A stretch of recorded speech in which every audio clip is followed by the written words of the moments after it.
Hello everyone, international relations के video series में आपका स्वागत है। Recently leaders of US, Japan and South Korea issued a joint statement titled the spirit of Camp David to protect unity in the face of China's growing and nuclear threats from North Korea. क्या ये बात सही है? हाँ, सही है। देखिए, अभी क्या हुआ है हाल में, जो यूएस है ना, अमेरिका, जापान और साउथ कोरिया, इन्होंने 3 कंट्रीज़ ने मिल करके एक जॉइंट स्टेटमेंट निकाला है और उस स्टेटमेंट का नाम है the spirit of Camp David. और ये जो स्पिरिट ऑफ कैंप डेविड है, ये 2023 में रिलीज़ किया गया है। और किस लिए रिलीज़ किया गया है? कि to protect unity in the face of China's growing power. तो देखो, चाइना एक तरफ से पावर अपना बढ़ाया जा रहा है, सब जगह फैलाया जा रहा है, तो उसके अगेंस्ट में और साथ ही साथ नॉर्थ कोरिया जो है ना, वो न्यूक्लियर थ्रेट्स दे रहा है। तो इन दोनों को काउंटर करने के लिए leaders of US, Japan and South Korea had issued a joint statement titled the spirit of Camp David 2023। ये बात सही है। Camp David Accord of 1978 was between Israel and Egypt mediated by the US। अब देखो, camp David का accord जो है ना, एक और हुआ था, लेकिन वो हुआ था 1978 में। और जो 1978 वाला कैंप डेविड अकॉर्ड है, वो इज़राइल और इजिप्ट के बीच का बात है। और इसको मध्यांतर किसने किया था? अमेरिका ने बीच में घुस करके इस दोनों का सुलह कराया था। ठीक है। So Camp David Accord of 1978 was between Israel and Egypt. Israel और इजिप्ट के बीच में ये कैंप डेविड अकॉर्ड 1978 हुआ था और इसको मीडिएट कौन किया था? यूएस किया था।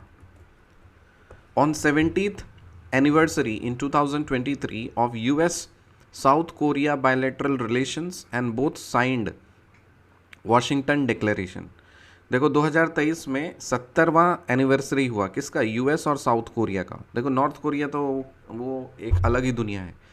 ठीक है, वहाँ पे पूरा दुनिया से कोई एंट्री नहीं है ना, कुछ अंदर लेते हैं ना बाहर देते हैं, वो अलग ही दुनिया है।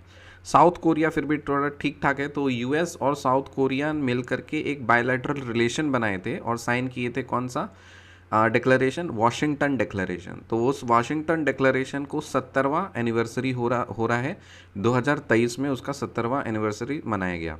So on 70th anniversary in 2023 of US South Korea bilateral relations and both signed Washington Declaration. Washington Declaration advocates for nuclear deterrence policy in the region aiming to balance power dynamics against North Korea. So Washington declaration क्या है? ये declaration advocate करता है nuclear deterrence policy. Deterrence मतलब दबा देना। सो nuclear deterrence policy को ये एडवोकेट करता है उस रीजन में। ये एम करता है जो power dynamics against north Korea. North Korea क्या है ना, ये हमेशा न्यूक्लियर थ्रेट देते रहता है, तो उसको एडवोकेट करता है ये वॉशिंगटन डिक्लेरेशन। और कौन से 2 कंट्री के बीच में ये बायलैटरल साइन हुआ? बायलैटरल रिलेशन यूएस और साउथ कोरिया के बीच में। Washington Declaration 2023 is different from Washington Declaration 1994 that formally ended state of war between Jordan and Israel। तो देखो, वॉशिंगटन डिक्लेरेशन एक बार फिर हुआ था 1994 में, और वो किसके बीच में हुआ था? जॉर्डन और इसराइल के बीच में जो वॉर था ना, उसको एंड किया था वॉशिंगटन डिक्लेरेशन। ठीक है, वॉशिंगटन डिक्लेरेशन 1994 में जो हुआ था, वो जॉर्डन और इसराइल के बीच में हुआ था, जो कि स्टेट ऑफ वॉर को एंड किया था। और वॉशिंगटन डिक्लेरेशन 2023 में जो है, वो कब किसके बीच में हुआ है? ये हुआ है यूएस और साउथ कोरिया के बीच में। Okay, so recap. Recently, leaders of US, Japan, and South Korea issued a joint statement titled The Spirit of Camp David to protect unity in the face of China's growing power and nuclear threats from North Korea। क्या ये बात सही है? Yes। तो ये जो joint statement the spirit of Camp David 2023 का बात है। Camp David Accord of 1978 was between Israel and Egypt mediated by the US। This statement is true। On 70th anniversary in 2023 of US South Korea bilateral relations and both signed Washington Declaration। Washington Declaration advocates for nuclear deterrence policy in the region aiming to balance power dynamics against North Korea। और Washington Declaration 2023 is different from Washington Declaration 1994 that formally ended state of war between Jordan and Israel। मिलते हैं आपसे अगले video में, तब तक के लिए बाय।